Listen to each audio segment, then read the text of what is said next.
And hi, everybody. This is Frazer Goodman with a clip here I'm going to play of Brendan Daniels and his band. So let me just put this on for you and I'll just go with the screen.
You've got a big range of music that you guys were covering there. So you want to cover, I know you've had a big range of different artists that you've played with in the last couple of years. So this is one of the combos of 70s and 80s that you're producing, right? You know? I don't think there's I think music really deteriorated after 1985. So I think 1985 was 8 years old. After that, it's kind of well, there's been good music, but I think in the 70s, especially in early 80s, just with all the genres and all the fusion, there were just amazing players, and you had the jazz influence on the rock with the Steely Dan and like I would say some of the R&B almost rock influence on Miles Davis, and which really created that fusion scene. And for me, I think that the 70s was, I guess, Yeah, uh, okay. for me, I guess the peak of music.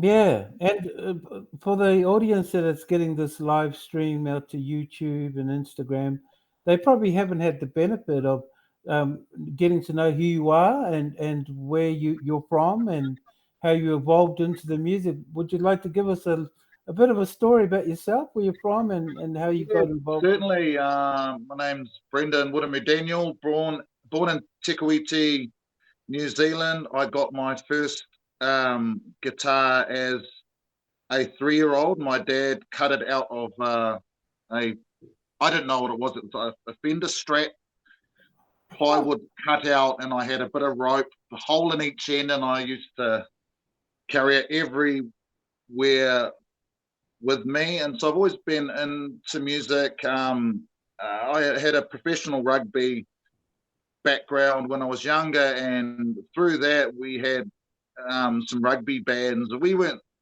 we weren't the greatest band, but we had ready-made crowds. So, like even before I started properly getting into music, we'd, sometimes after the game we're playing in front of 1,000 people, and we, Wow. not that it's a competition, but there were definitely better musicians Yeah. around than us. And I've always played the guitar in my bedroom, and I've been into a bit of amateur production. I've had songs on the radio, so I pursued, not for financial gain, but I pursued the production side of things back in New Zealand. And then it wasn't probably until the last 3 or 4 years coming to the Gold Coast and having the population to support a lot of artists being able to gig all over the place, and that really set things going, playing in the live scene locally. So really gigging for me, week in, week out, has only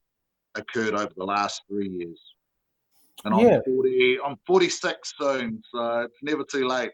Yeah. Life begins at 40. And when we're talking, we're the audience, we're talking about Brendon playing on the Gold Coast, around the Gold Coast particularly. Do you want to talk about some of those venues that you play at and with who? I'll talk about how I got into it. So Yeah. during the COVID period, I put out advertisements on Gold Coast Musicians Network, which has been very helpful. And I met Lyle Kekina, and we got together and we were recording stuff online. Then we started gigging together. And I guess the highlight for me thus far musically was being part of Kevin Kepper's band. This was a couple of years ago, and we were playing almost exactly the same kind of music that we're attempting to play now. So the project that we're trying to get up and running has basically come from the ashes of the project with Kevin. He's been in the Koi Boys. He's a busy guy. We did 3 or 4 shows with him, with Dean Harawira on bass, Richie Safaloy on keyboards, Todd Burns on drums, and myself. And so it was a real baptism of fire because they are really good musicians. So I had to knuckle down, and I was putting in 12, 14, 16-hour days just so I could keep up. So I have to work hard as a musician. It doesn't come as naturally as rugby. I love it. It's in my heart more than rugby, but in terms of the technical side and practicing, it doesn't come as naturally. Yeah. Practice a lot. Yeah, and we really enjoy. Well, I particularly enjoy your performances when I have backed you up, and I've watched your live performances. You're a very busy musician every week, bringing together a lot of good musicians around you. And prior to you coming on, I did play your promo with Vernon and Dean, playing a whole assortments of different songs. It was very, very enjoyable. So this Monday at the Diggers and Sports and Surfers Paradise, you have your show. Can you talk a bit about it? What you're going to be presenting? Would that be okay? Yeah, certainly. I don't come from a jazz background, but there are elements of it that I like. So I'll be playing some familiar standards. One of the songs I'll be playing is, I'm not sure who sings it, but it's from the 20s, traditional jazz, 5'2", Eyes of Blue. There's a French song there too. I'll do a little snippet. I don't know if it's in tune. Fantastic.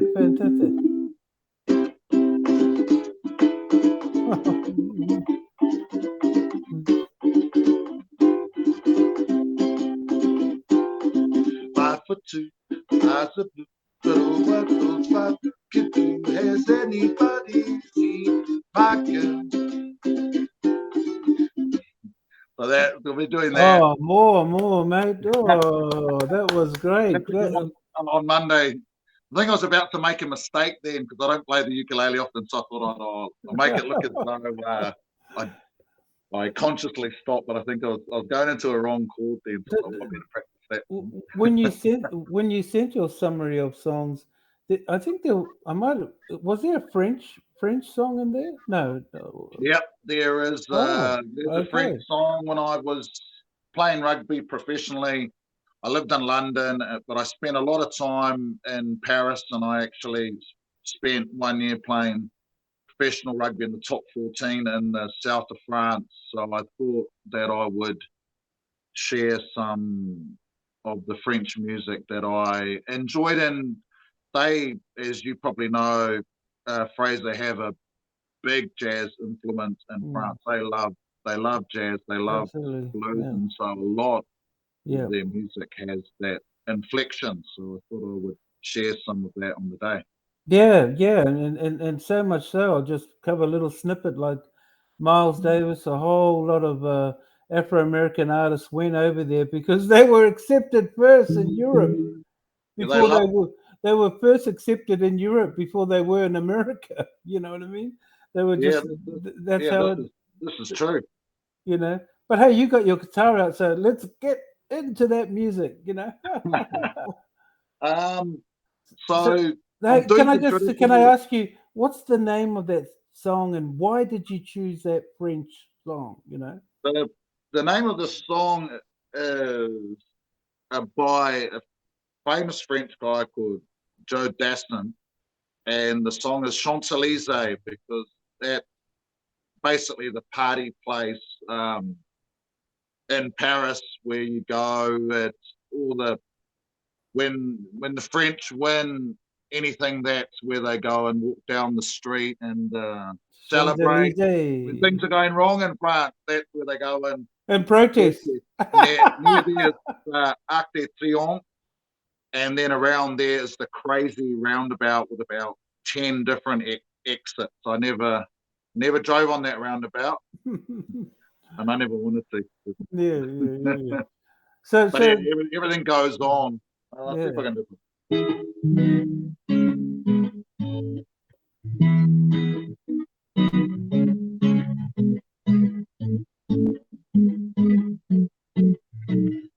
Oh, Champs-Élysées, oh, Champs-Élysées, au soleil, de la pluie, à midi, il y a tout ce que vous voulez aux Champs-Élysées. That Oh, kind of encaptures, that's just the chorus, but that encaptures everything goes on from sunrise to sunset. There's everything you want to do, good and bad, on the Champs-Élysées, wow, man, or that's. good and naughty. Lots of naughty things. Tell me, you touched a little bit on your rugby career before you moved here. Was that something that evolved from New Zealand, and then you were caught up and captured to move to Europe, or how did that? Um, I left I left New Zealand quite young. Every kid wanted to who plays rugby in New Zealand wants to be an All Black. I was no different, but when the opportunity to go overseas came, the pull of having that adventure superseded my want to be um, an All Black. And if I be honest, I probably didn't have the discipline to be an All Black. I was, and I still am to a certain extent. I know when to knuckle down, but I'm a good time voice. I like to have a good time. I like to balance. Wow, probably like too much of a good time, which you need to knuckle down and be disciplined if you want to be an All Black. But I had a reasonably successful professional career overseas, just bubbling under the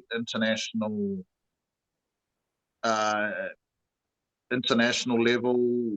Played with a lot of World Cup winners. Played with some of the greats of the game, and I'm very grateful. And I wouldn't have probably had that. Well, I stayed in New Zealand. I got a little bit of grief about going overseas so young, but New Zealand hadn't won a World Cup in between 1987 and 2011, so 24 years. So although I was getting grief for playing in England, I was actually playing with World Cup winners, the All Blacks weren't World Cup winners at the time. Wow, They and kept losing at the World Cup. and these places you mentioned France. Did you go anywhere else in Europe and play, or? I Yes, I played it predominantly in England No. for 10 years. I played in France for a year. I played in Edinburgh, Scotland for a year. That's just below, it's European Cup level, just below international level. When I retired, I spent 3 years playing and coaching in the US, and I even spent a Oh, year wow. in US. Trinidad and Tobago. That would be Wow. the most exotic place where I live, I Yeah. guess. So in all of those places, that guitar went around with you. It went Yeah, everywhere. this one has, yeah. Wow. This one Wow. has. Some have come and gone along the way, but yeah, this one's been here for most of it. Yeah. Okay. So you were already performing in the mateship bands around the world while you're doing a rugby career, and then when you landed here, uh, I don't know if this is true, but when you landed in Gold Coast, this is when you started to move to a regular band mateship type of approach. Is that what We happened? Yeah. started off doing duo duo gigs with various people. Obviously, singers are in a high demand, so I needed to work with 3 or 4 different singers so that if they get a well-paying gig that I couldn't match, and I could bring someone else in. So the duo gigs started first, and I even did a few solo gigs, but I didn't enjoy them as much after singing with really good singers because every song I do, I have to take down. You don't even recognize the song when I'm singing because it's taking it down 2.5 steps. So it's so low.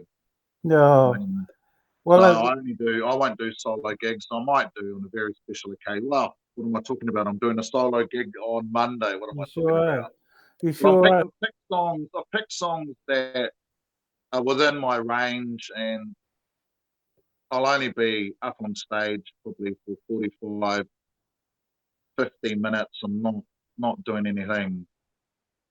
What would be, I'm just trying to think, what would be a really hard high song with there's heaps. I'm doing songs that are in my range and hopefully that people connect with and enjoy. Yeah, yeah, and I've noticed too that not only is you're a performer, but I had to listen to some of your great songs on Soundstream.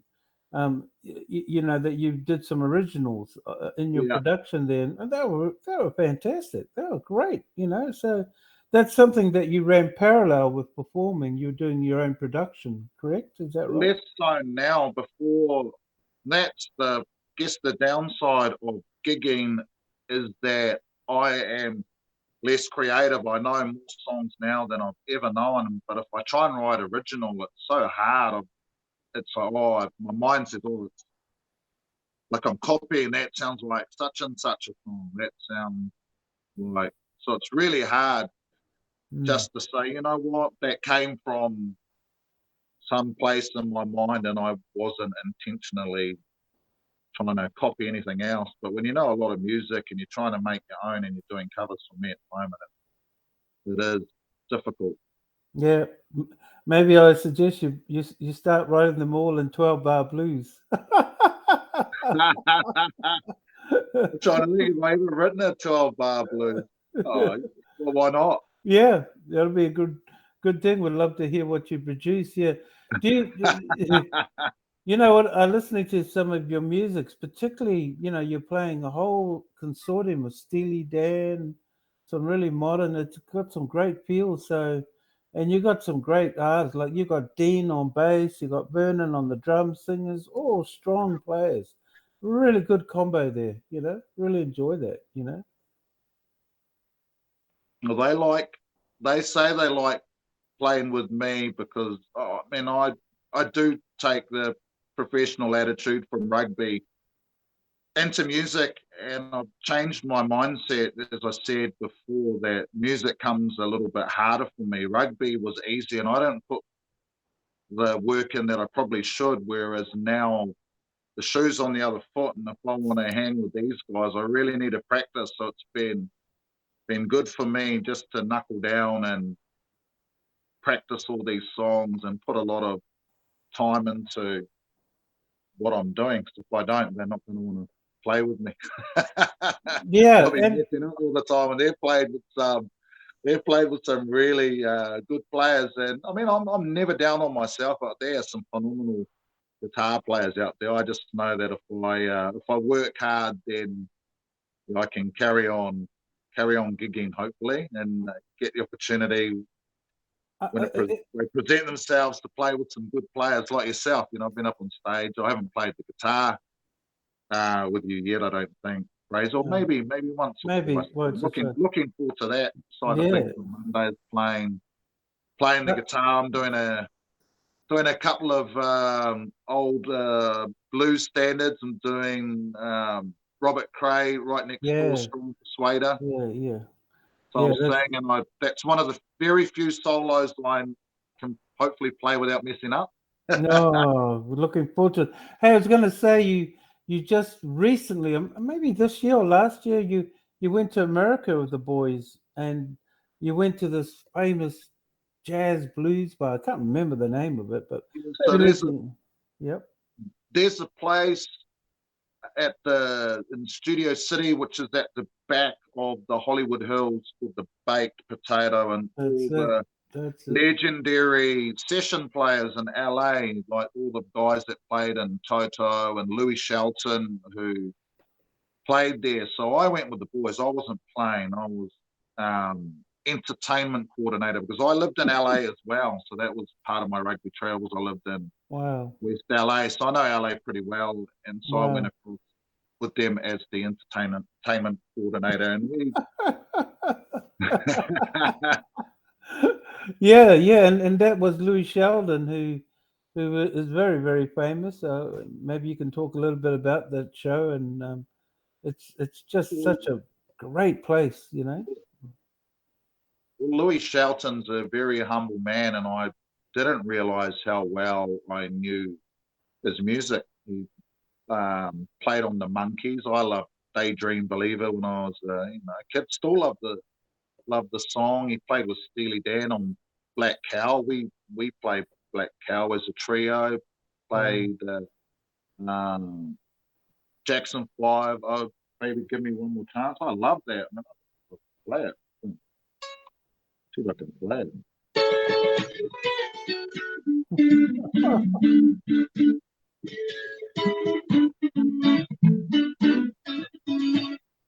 That's part of it. That's a hack job. Maybe Give Me One More Chance. I love that. And I didn't even know that it was Louis Shelton. And what I love about music and of that time, it's not about color.